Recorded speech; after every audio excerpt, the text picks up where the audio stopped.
And it is my honor to introduce Mario Pace as the first speaker.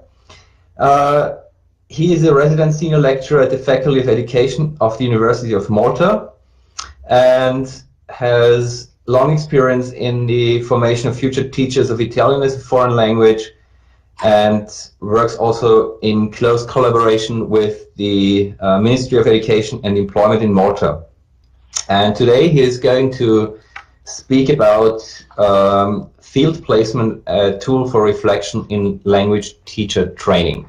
So the floor is yours. Mario, please go ahead.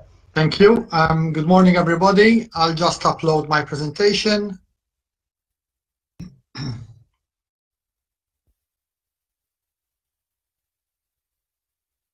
Okay, can you see it? Yes. Okay. Yes, we can see it. Yes. That's great. Okay. So thank you for joining this session. And my presentation is entitled Field Placement, a tool for reflection in language teacher training. I think we all agree that teaching has undoubtedly become one of the most complicated jobs in today's world. Teachers are not simply tasked with forming the citizens of tomorrow, but above all, to be agents of change in classrooms that are characterized by diverse populations, and which in turn present multilingual and multicultural challenges.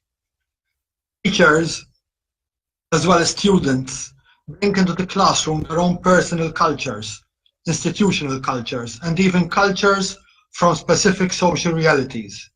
And it is no easy challenge for the teacher to somehow integrate all this into a class culture, to produce an environment that is conducive to learning.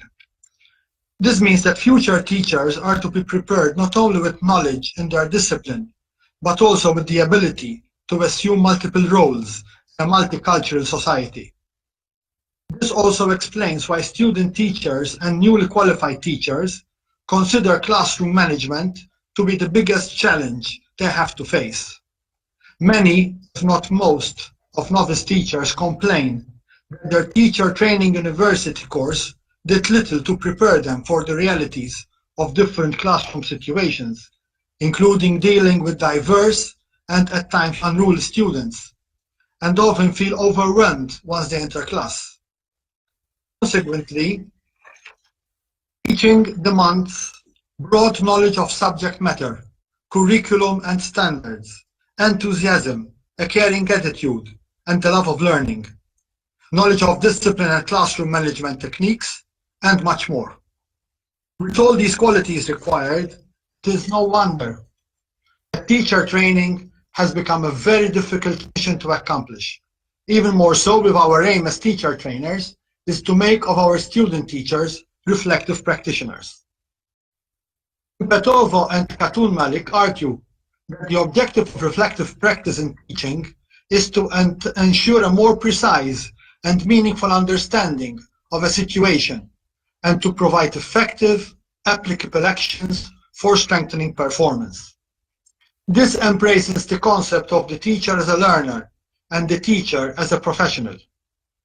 Every teacher has a professional responsibility to reflect and evaluate his or her practice in order to be able to identify how to improve the quality of pupils' learning. Reflection inspires teachers to evaluate what happened and why. It encourages teachers to try out new ideas and promote changes in pupils' learning behavior. Being reflective allows one to take a step back, look more holistically, and try and understand both the success and potential failings of a lesson, a situation, or a way of doing something. Teachers need more than ever before engage with their students, ask the right questions, motivate students to learn in a way that lasts, and above all, they need to be able to look at their own abilities and the way that they connect with their students. Teachers need not only understand what they do in class, but also why they do it. In other words, they have to be reflective practitioners and be able to use critical reflections to improve instruction by identifying weaknesses and strengths and improving their practice.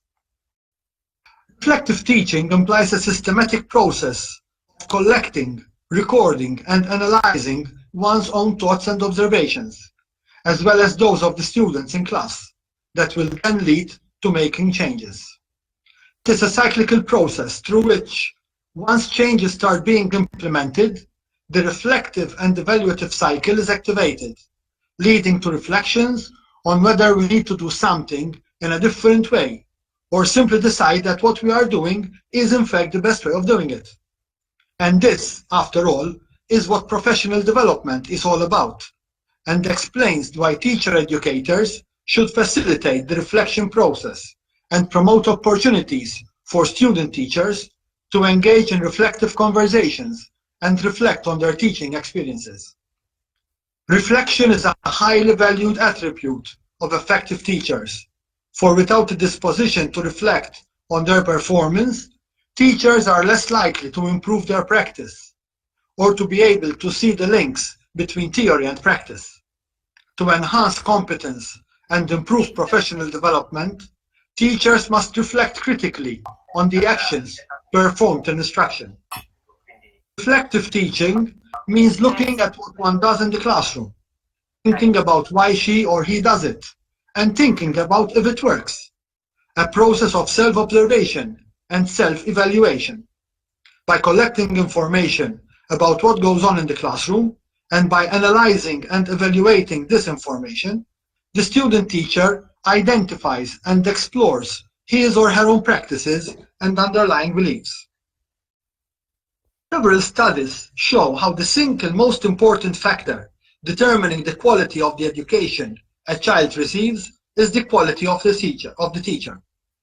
In many countries, a person who wishes to become a teacher must first obtain specified professional qualifications and warrant or credentials from a university or college. In Malta, the path to obtaining a teacher's qualification and warrant is through the Master in Teaching and Learning, the MTL course, offered by the Faculty of Education of the University of Malta. It is a 2-year full-time course intended to offer an entry-level qualification for teachers, based on the study of pedagogy, with the ultimate aim of offering student teachers the chance to collaborate with mentors and other colleagues in a process of growth and development from a prospective teacher to a reflective practitioner. The MTL places field placement at the core of the 2-year professional master's course, with student teachers having ongoing and meaningful experiences in schools and other learning settings. Every student teacher is, at the start of the course, assigned to a particular school. Here, for the duration of the whole academic year, he or she is expected to spend a whole day per week observing the teacher mentor and other teachers within the school and discussing the different practices observed. Gradually, the student teacher starts taking up activities and lessons, always under the guidance of the teacher mentor, in preparation for the block teaching practice, or the so-called practicum. This consists of a 5-week block teaching practice, in which, in each of the 2 years of the course, giving particular attention to preparation and planning, reflective practice, professional skills, and professional development. The field placement goes hand in hand with the teams in education interdisciplinary program, with the aim of fostering reflective inquiry and professional practice by helping student teachers focus on a number of issues and challenges which teachers have to deal with in their everyday work. The Teams in Education program, together with the block practicum, play a pivotal role in the MTL program for teachers of languages, as they provide student teachers the opportunity to explore the various challenges and issues of professional practice in actual school and classroom situations. The student teachers are divided into small tutorial groups. Each theme is presented and discussed over 2 tutorial sessions, one held before the observation session in school, whereas the other tutorial is held the week after. A whole range of themes dealing with issues and challenges which teachers have to deal with as they go about their work are presented. These include, among others, topics like becoming a teacher, schools as communities of learning, social and cultural diversity, creating positive classroom climates, challenging meaningful behavior, developing respectful schools and classrooms, language across the curriculum, promoting sustainable society. The main scope of the field placement is to help student teachers develop a process of thinking about one's practice before, during, and after the concrete activities. This should lead the pre-service teacher to develop critical reflection prior to being immersed in a hands-on teaching practice. During the first 2 weeks of the practicum, it is recommended that the class teacher and/or the teacher mentor remain in the classroom with the student teacher, following which the student teacher assumes full responsibility and manages the class on his or her own. Throughout this 5-week period, discussions between the student teacher and his or her mentor are ongoing. When and if possible, the teacher mentor is also present in class during the faculty examiner's visits, as well as in the post-visit feedback sessions. The main scope is to encourage student teachers practice reflective thinking in the practicum setting, as this enables them to seek for ways to improve their practice and consequently have a positive effect on their students. This is further enhanced by the nature of the practicum assessment criteria, where importance is not only given to the classroom performance of the student teacher, but also to the ability to reflect on his or her teaching experience. The assessment sheets used during this practicum provide evidence of the student's progress and consist of a number of competencies which a student is expected to achieve, giving the opportunity to faculty examiners to provide qualitative feedback to each and every student. One of the sections of the assessment sheets is dedicated to documentation and evidence of reflective practice and focuses mainly on 2 aspects, namely class and student profiles and self-evaluations. Student teachers are required to write the profile of each class they teach, focusing particularly on student needs, levels of ability in the language they are teaching, challenges, the physical environment, and target set. They are also asked to identify a number of students from each class that they teach and draw up their profiles, giving particular attention to their strengths, interests, and needs. They are then asked to identify any learning challenges in the language they perceive in any of the students and to develop individual targets accordingly. Such profiles should help the student teacher better understand the students in class by identifying and noting the strengths, weaknesses, and preferences. Student teachers are also expected to write self-evaluation reports after each lesson or at the end of the week. Such reports are to show an in-depth insight into the teaching and learning progress, and above all, evidence of reflective practice, engaging with the literature, research, and school policies. Another section focuses on professional skills, and these include knowledge of curriculum and of the subject taught, the teaching and learning process, learning outcomes, assessment, classroom organization and management, and the use of resources and digital technologies. It is of fundamental importance that student teachers not only have a good knowledge of the curriculum as a satisfactory understanding of subject matter, but that they also understand the context in which learning is taking place. In this way, it can be ensured that all learners in class actively participate in the lesson, putting in practice a variety of teaching strategies and integrating the appropriate digital technologies and resources in order to help students reach the desired learning outcomes. The final section of the assessment sheets of the practicum is dedicated to student teachers' professional attitude and development. It is particularly important that student teachers adhere to the practicum codes of practice and that, when and if necessary, they react positively to criticism and heed the faculty examiner's advice. It is also necessary that student teachers show a professional attitude in the way they act, interact with authority, colleagues, and learners, the way they dress, and above all, the way they portray themselves, both within the school premises and outside. Teachers need reflection, not only to change their everyday routines within a classroom, but also to realize what problems are arising and how to deal with them. The field placement embraces the concept of the teacher as a learner and the teacher as a professional. It can be viewed as a space where student teachers can represent their unique conceptions of what it means to teach by analyzing, discussing, and evaluating their own teaching practices and professional growth, whilst providing opportunities for deeper conversations and discussions with faculty supervisors, with their teacher mentor, between themselves, and with their peers. It aims to help student teachers reflect and be able to identify how to improve their professional activity in order to improve the quality of pupils' learning, evaluate what happens in class and why it is happening, and it encourages them to try out new ideas and promote changes in pupils' learning behavior. Thank you. Thank you very much. That was precisely on time. Thanks a lot.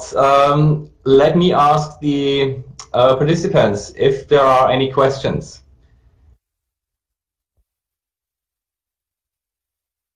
If so, please just ask. Mario, I would like to congratulate you on the presentation, which I really loved. And I think all your points were really, really updated and really, I mean, we coincide a lot. I coincide with your conclusions. And I really love the way that you conceptualize how teachers or future teachers should conceptualize and should see their future profession. And I really like the point that you made when you said that they should be aware of how they dress. Because sometimes in education, students do not dress as, for example, students in law studies or in architect or in science. So I do agree with that, and I would like to congratulate you on that point because I really, really like it. Thank you so much for saying. Thank you, Elena. Yes, well, as a faculty, we do believe that the professional attitude has to be holistic in nature. So even the way you dress, the way you speak, the way you appear in front of the students. After all, I personally believe that even as a sign of respect towards the students, a teacher has to be smartly dressed. May I also ask you a question related to this latter aspect you've just mentioned? How do you handle it when students ask you to join them on Facebook or WhatsApp? I mean, how does this align with your holistic view of professionalism? Well, first of all, in our country, there is a part of the Education Act, of the Education Law, which says that teachers are responsible for what they write and say on Facebook, WhatsApp, and social media. In fact, we had even occasions where teachers were brought in front of the CTP, we call it, teacher, I forgot the name. Anyway, it's a disciplinary board instituted by the Ministry of Education, and it's not the first time that teachers were brought in front of this board to explain why they posted such things, and there are even disciplinary measures taken at times. I always tell my student teachers, that they are no longer students now. From the first day they enter school to observe, for observation, they have become teachers, and they have to act as teachers. They have to be responsible for what they say, for what they do, for what they post on social media. I'm very strict about it. May I ask a question as well, if this is time? Yes, Letizia. Okay, yes. First of all, Mario, congratulations. Wonderful, as usual. Always inspiring, Mario. You described this very challenging pathway that is so interesting. How did you cope with this emergency, with COVID-19, with this remote and blended and solutions? Which solutions did you adopt? Okay, so even in Malta, unfortunately, in March, schools had to close down, and our students couldn't go for observations and couldn't go for teaching practice. However, we did give them the opportunity to connect remotely with schools. So all our student teachers connected remotely to the teacher with whom they were assigned, and they could follow the lessons being given online to students. Because although schools closed, lessons kept on going online. Now, this year, schools have reopened last month. However, our student teachers are not allowed to go to schools because of the famous bubbles. So yet again, this year, our student teachers are connecting remotely to the classrooms. They are giving lessons remotely to the classrooms, and we are assessing them even from this aspect. In fact, it has been maybe a blessing in disguise, because most of our students have become experts in online teaching. It's a positive side of the coin. That's right, that's right. Thank you very much. I think we need to continue with our next speaker. So let me